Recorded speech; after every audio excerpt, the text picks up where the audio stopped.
Alright, we're up on the roof. 12375.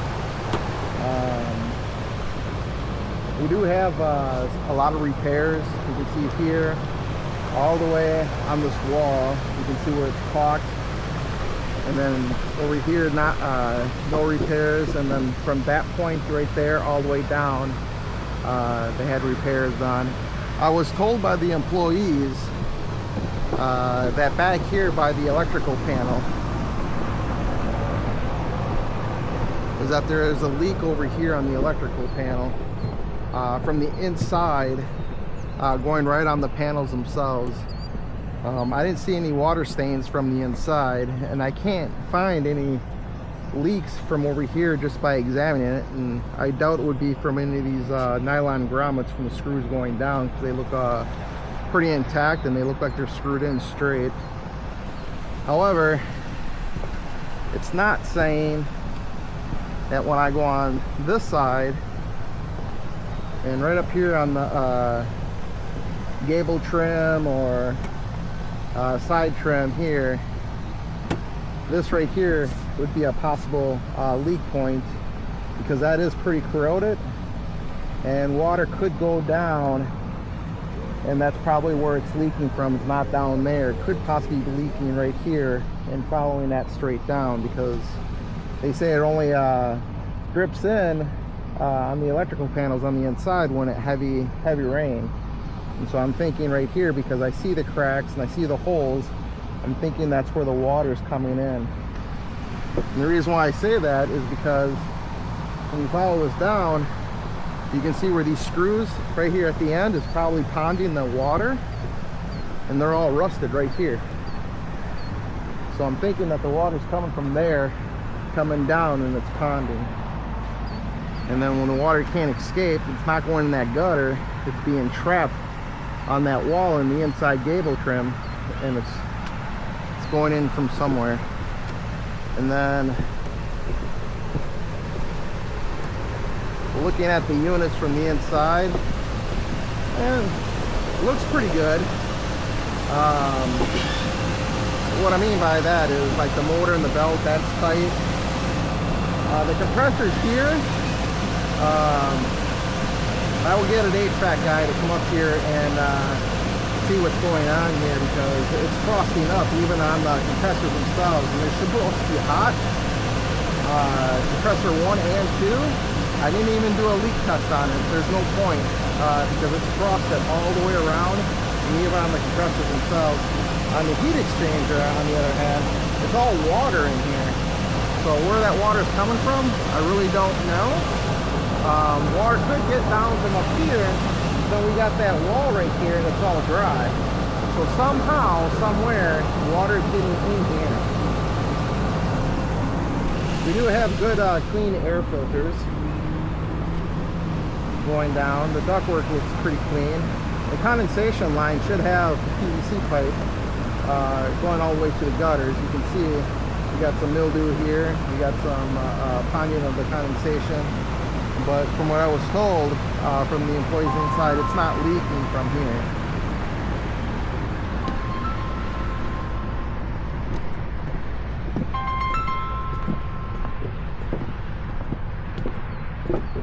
However, on this RTU, I'm looking all around, because they're saying that this is where it's leaking.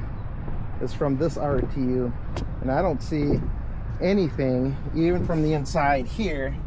It's all capped in really nice. They're saying it's leaking in the inside.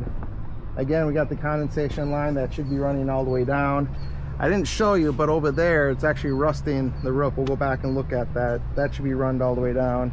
Again, clean air filters, no water going into the heat exchanger on this side. This doesn't look like a bad unit.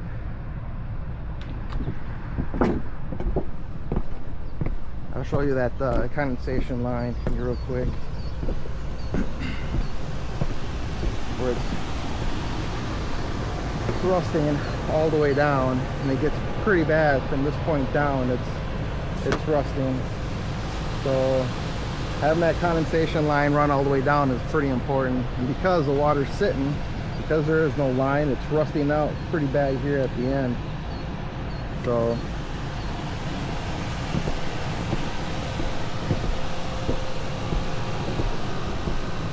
the outside exterior looks pretty good actually, but where we have the septic and stuff, both those lids are not secured in. My only fear, because they're not screwed in, is that you get any neighborhood kids, I don't know, from the studies they say that 8 kids crawl in those a year and they die because the gases coming up will suffocate them. And they have a concrete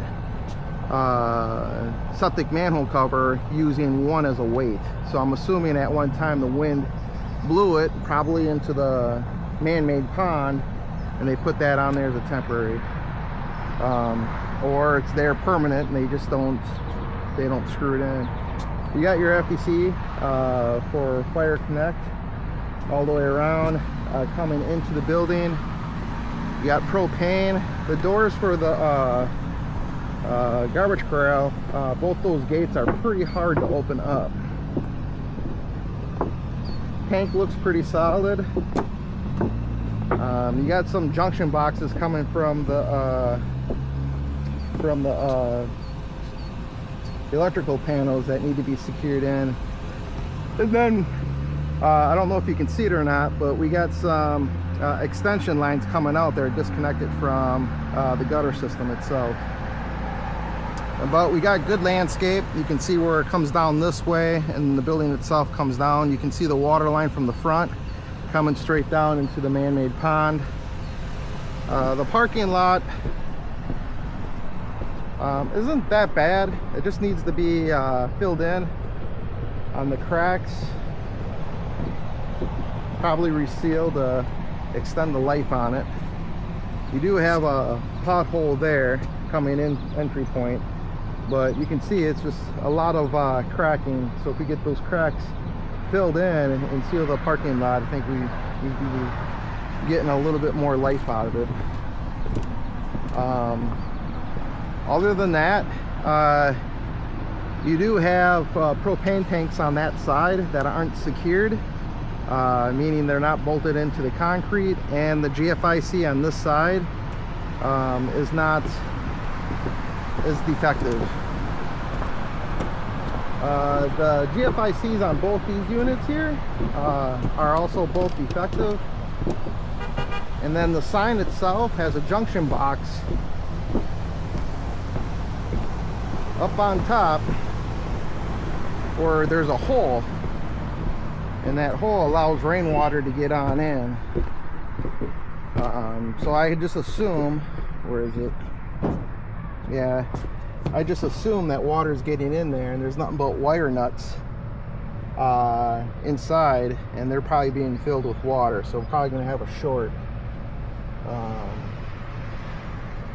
And then because the propane tanks themselves are not secured in, there's no bolsters up in front to protect that tank from getting hit. But I don't know what the codes are here, but throughout the country it's pretty much standard. And again, you can see the big crack. They tried filling it in. I don't know what they used, but normally it's black as a filler, and this is white, so must be something new I don't know about.